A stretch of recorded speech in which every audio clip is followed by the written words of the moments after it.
This series of exercises is specific for runners as it focuses on lower extremity strengthening exercises.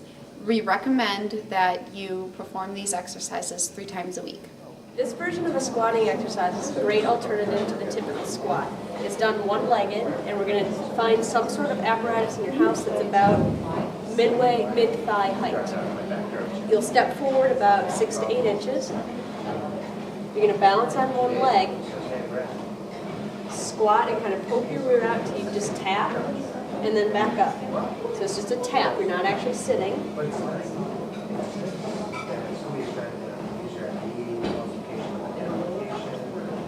I'm also making certain that my knee goes over my toes as opposed to in like this. I recommend doing about 3 sets of 10 for each leg.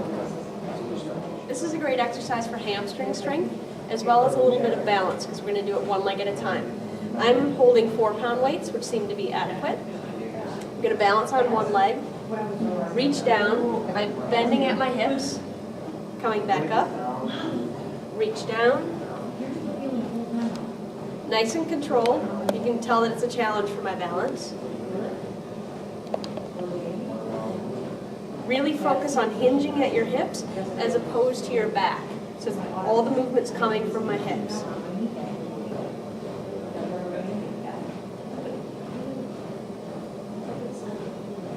Do 10 repetitions for one leg, switch, do 10 on the other, and do a total of 3 sets of 10 for each leg. This next exercise targets the hip musculature. Again, using a band, putting it on both of my ankles. I'm going to squat down and maintain that squatted position, side step one direction, nice and controlled, avoiding letting the band pull my leg in quickly, picking my feet up, and keeping my trunk nice and stable as opposed to moving it. Depending upon how big your space is, I'd make a few trips back and forth until you definitely feel a good fatigue. This is a great strengthening exercise for your calves. Using just a step somewhere in your house, I recommend doing it one-legged. Let your heel drop down below the horizontal and clear up onto your tiptoes. Nice and controlled.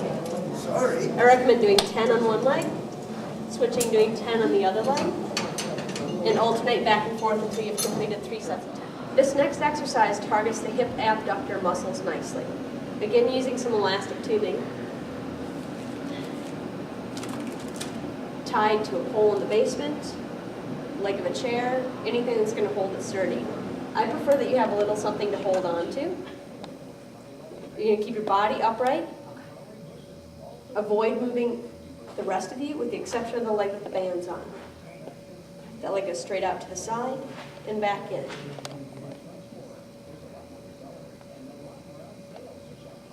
Perform 10 of them. Switch legs. For 10 more repetitions.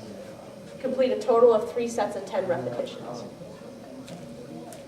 This next exercise targets the hamstrings as well as the core musculature.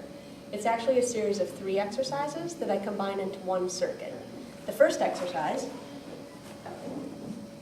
you lie flat on your back with your legs resting on the ball. With your elbows down, you're going to raise and lower 10 times. After 10, you then cross your arms and raise and lower 10 times like this. The third portion, go back to having your elbows down. You're now going to raise and stay up and pull the ball in and out 10 times.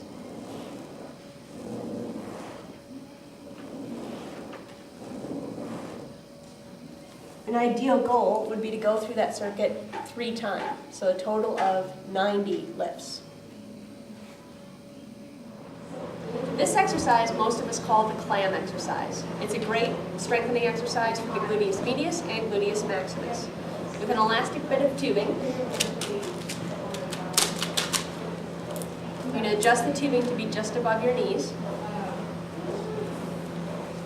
Lying on your side, supporting your head, knees bent, but so that your ankles, your hips, and your shoulders are in line. Avoiding rolling backwards, you're going to lift the top knee, pivoting on your heel so that your top knee and your toes come up. Be careful not to aim to go too high, because then you tend to roll backwards. So again, keep yourself forward. I recommend doing about 10 of them, and then switching to do the other leg and go back and forth for a total of 3 sets of 10.